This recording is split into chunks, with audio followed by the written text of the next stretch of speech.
Well, bear with me. This is going to be a difficult example, so I hope I can get it all complete. Okay. Oh, thank you. And please, it's going to be difficult. Okay. Hey, well, I know it's going to be tough. Okay. Great. I'm glad you're with me on this. Okay. Okay, you too. Oh, that's good. So, here's what we want to try to solve. x1 double prime plus 10x1 minus 4x2 equals 0. x2 double prime plus 4x2 minus 4x1 equals 0. So, and we got some initial conditions also. x1 is 0 is 0, x1 prime is 0 is 1, x2 is 0 is 0, x2 prime is 0 is negative 1. So, let's try to solve this using the Laplace transform. So we got s squared x1 minus 0 times s. I don't know why that's there. That's an error, my fault. There, my 0 times s minus 1, our initial condition, the 0 times s is from here, the minus 1 is from here, okay? Plus 10x1 minus 4x2 equals 0. The capital X1 and x2 being the Laplace transform of x and y respectively.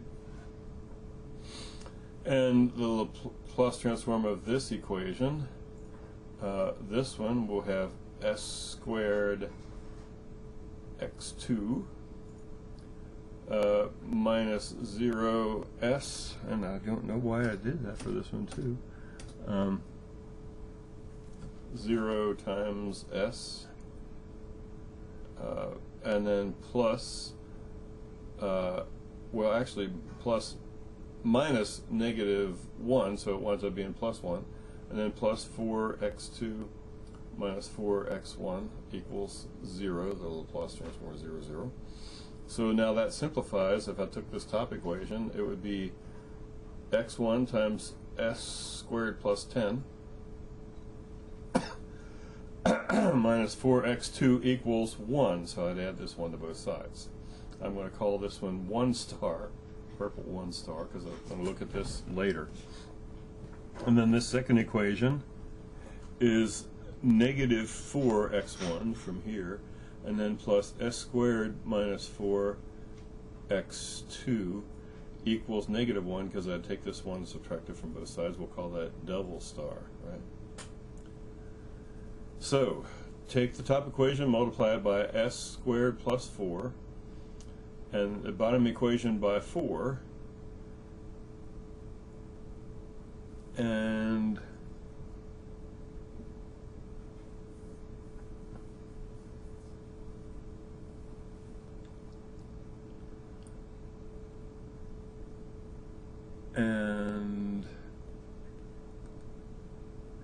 I've got some errors. Okay. No, I didn't have any errors. I thought I had some errors, but I didn't. Okay. Okay, great. So, multiply the top equation by s squared plus 4. We're going to get s squared plus 4 plus s squared plus 10. And then when I add it to the bottom equation, I'm going to get minus 4 times this is 16 times x1. See, what's going to happen is the x2's will cancel out. Equals s squared plus 4 times this plus 4 times negative 1, so the 4's cancel, so we get equals s squared.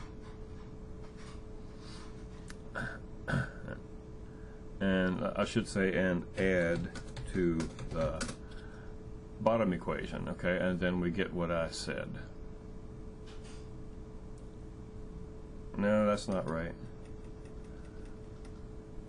And bottom equation by 4, I'll say this, and add. That might be better. Okay. Add.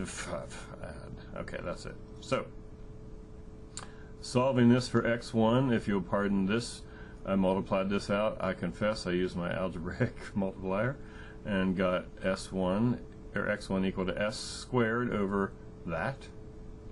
And that factors into s squared over s squared plus 2 times s squared plus 12. So using partial fraction decomposition,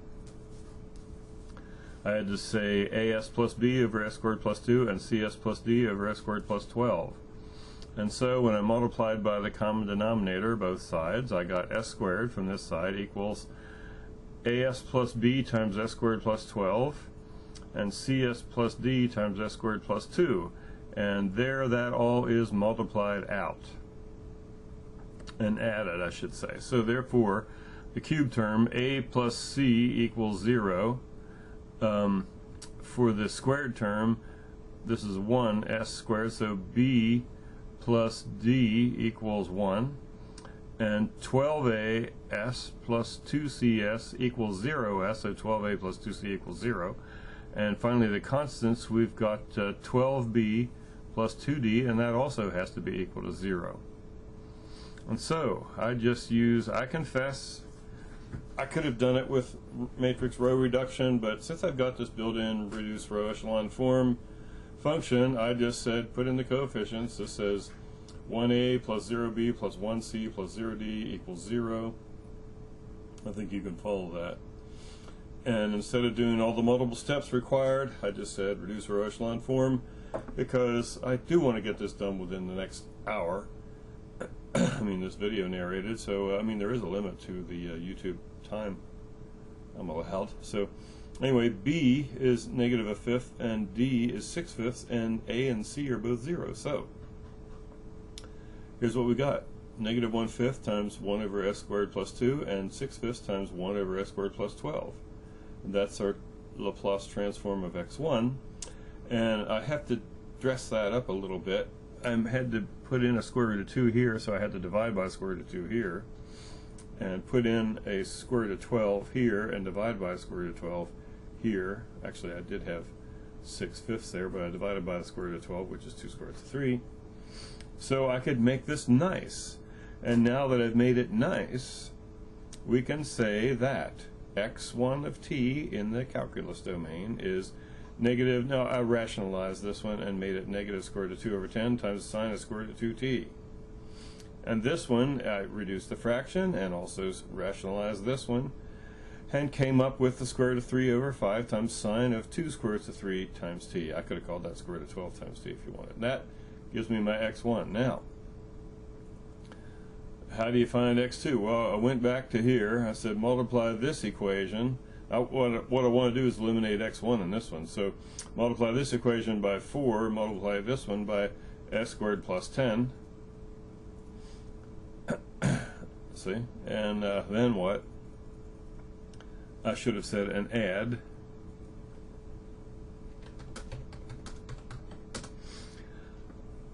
To get, all right.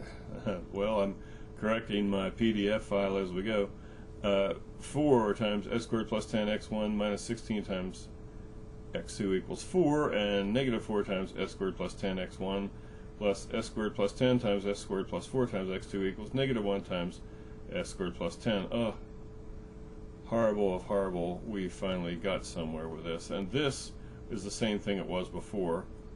So s squared plus 2 times s squared plus 12, with a negative of s squared plus 6 in the numerator. So, this is getting tragic. Oh, but we'll get it, okay? Partial fraction decomposition on this. And again, we have to have linear factors in the numerator because of our irreducible quadratic denominator. So, as plus b, cs plus d. Dare I say, this side I just copied and pasted from before because that's going to be the same. Only on the left side we got negative s squared minus 6. So, a plus c still equals 0 for the cube part, but the square part we're going to get negative 1 this time. So b plus d equals negative 1. For the linear part, or the s to the first power, we got 12a plus 2c equals 0 again.